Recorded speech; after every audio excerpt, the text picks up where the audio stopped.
House Prosecution Team tiwalang matutuloy ang paglalahad ng ebidensya laban kay Vice President Sara Duterte sa July 6 impeachment trial.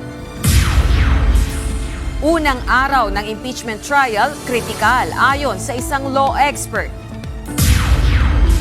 Dalawang kongresistang umano'y nangontrata sa pamahalaan, pasasagutin ng ombudsman sa mga aligasyon. Conflict of interest, walang lugar sa pamahalaan ayon sa Office of the Ombudsman. Armed Forces of the Philippines naninindigan sa pagiging non-partisan sa gitna ng panawagang pakikialam sa politika. Tumalo na sa All-Senator Caucus sina Senador Robin Padilla at Senador Loren Legarda sa panguna ni Senate President Sherwin Gatchalian kahapon. Ito ay para sa paghahanda sa impeachment trial laban kay Vice President Sara Duterte sa darating na Lunes, July 6. Sa kanyang social media post kanina, ibinahagi ni Senator Padilla ang larawan ng kanyang pagdalo sa pagpupulong sa Senado. Mula sa minority bloc, tanging sina Padilla at Senator Loren Legarda lamang ang dumalo sa naturang caucus. Inaasahan na ng House Prosecution Team ang paglalatag ng legal at technical arguments mula sa kampo ni Vice President Sara Duterte sa umpisa ng paglilitis sa July 6, 2026.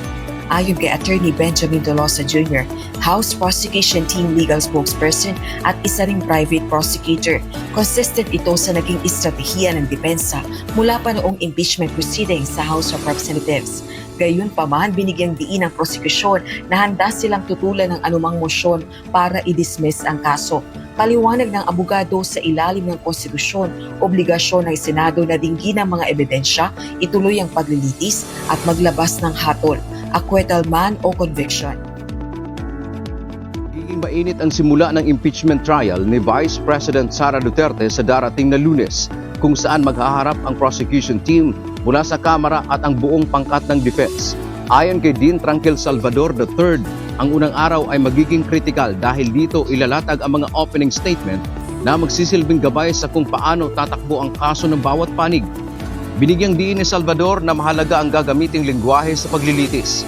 Mas mainam anya kung gagamit ng wikang Pilipino ang mga abogado upang mas direktang maintindihan ng mamamayang Pilipino ang bigat ng mga akusasyon gaya ng betrayal of public trust at culpable violation of the Constitution. Then the defense will also be given a chance to present their opening statement. And this is very important kasi this will dictate how each party will present their case. Kongresista ngunit kumukontrata rin umano ng mga proyekto ng gobyerno. Yan ang isa sa mga sentro ng investigasyon ngayon sa Office of the Ombudsman. Ayon kay Assistant Ombudsman Miko Clavano, tumungtong na sa preliminary stage ang investigasyon laban kina Uswag Ilonggo Party List Representative James Jojo Ang at Tarlac 3rd District Representative Noel Rivera. Kaugnay nito, hihingi ng Ombudsman ang tugon ng dalawa sa mga aligasyon ng conflict of interest. Bawal ho kasi na magkaroon ng isang construction firm ang mga congressman dahil ang congressman ang may influence over the budget and any reward to a construction company na nakapangalan sa kanila or can be traced to them via beneficial ownership is a violation of that conflict of interest. Kwinestyon ni dating kongresista Mike Defensor ang isinampang kasong plunder ng Office of the Ombudsman laban sa kanya kay Senator Rodante Marcoleta at sa dalawa pang negosyante. Iginiit ng dating mambabatas na walang ninakaw na pondo ng gobyerno, walang pabor na hiningi o tinanggap at pribadong pera ang ibinigay niya kay Senator Marcoleta bago ang campaign period ng 2025 elections. Binanggit din ni Defensor na tumanggap ng campaign donations si Pangulong Ferdinand Marcos Jr. sa ilang mga individual na kalaunan ay binigyan ng mahalagang posisyon sa pamahalaan. Anya kung basehan na sa plunder case ang mga campaign donation, kailangan anya na magkaroon din ng kaparehong pagsisiyasat sa iba. Gayunpaman, tiniyak ni Defensor na haharapin niya ang kaso sa tamang korte at magpapatuloy pa rin siya sa pagsisiwalat ng mga korupsyon sa flood control projects. Nanindigan ng Armed Forces of the Philippines na mananatili itong non-partisan sa gitna ng pag-udyok na makialam ang militar sa kasalukuyang sitwasyong politikal sa bansa. Ayon kay Colonel Sergius Trinidad, Chief of the Public Affairs Office ng AFP, malinaw na ang katapatan ng bawat miyembro ng sandatahang lakas ay nakabatay sa konstitusyon, batas at sa lehitimong pamahalaang sibilyan. Giit ng AFP, ito ay isang profesional at hindi politikal na institusyon na nakatutok sa pagtatanggol ng soberanya ng bansa. Inilahad ni Ombudsman Crispin Remulla noong Lunes ng hapon ang mga pinakabagong development sa mga kasong hawak ng kanyang tanggapan. Kabilang dito ang mga kasong may kaugnayan sa mga flood control project na umano'y kinasasangkutan ng ilang kongresista, contractor at mga senador. Dito, hinihayag niya na napipinto na ang pagsasampa ng kaso laban kay Senator Rodante Marcoleta kaugnay ng umano'y illegal na campaign contribution sa nakaraang halalan. Pinagbigyan ng Trial Chamber 3 ng International Criminal Court o ICC ang bahagi ng hiling ng prosecution na mabigyan ng access sa ilang kagamitan ni dating Pangulong Rodrigo Duterte na nasa kustodiya ng registry. Ayon sa Chamber, makatwiran ang inilatag na batayan ng prosecution para makatulong ang mga ito sa investigasyon kaugnay ng kasong crimes against humanity ni dating Pangulong Duterte. Gayunpaman, hindi pumayag ang korte sa hiling na ma-access ang lahat ng mga susi na nakumpiska sa dating Pangulo dahil hindi sapat ang paliwanag ng prosecution at maaari rin umanong maapektuhan ang karapatan sa pribadong buhay ng mga ikatlong partido. Inatasan din ng Chamber ang prosecution na magsumite ng anumang karagdagang hiling para sa iba pang gamit ni FPRRD hanggang June 30, 2026 habang binigyan ng direktiba ang registry na ipaabot sa prosecution ang mga inaprubahang gamit ng dating Pangulo.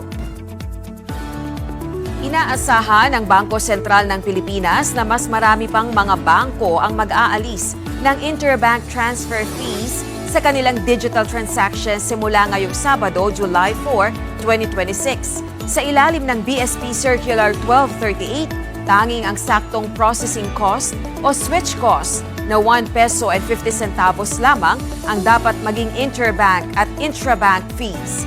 Una nang nag-anunsyo ang BPI na permanente na nitong aalisin ang transaction fee sa InstaPay at PesoNet na sinimulan noong July 1.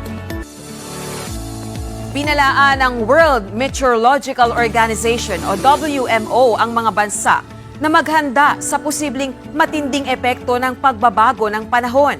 Sa ulat ng ahensya ngayong araw, nakapagtala na ng El Nino conditions sa tropical Pacific at inaasahang mabilis itong lalakas sa susunod na mga buwan.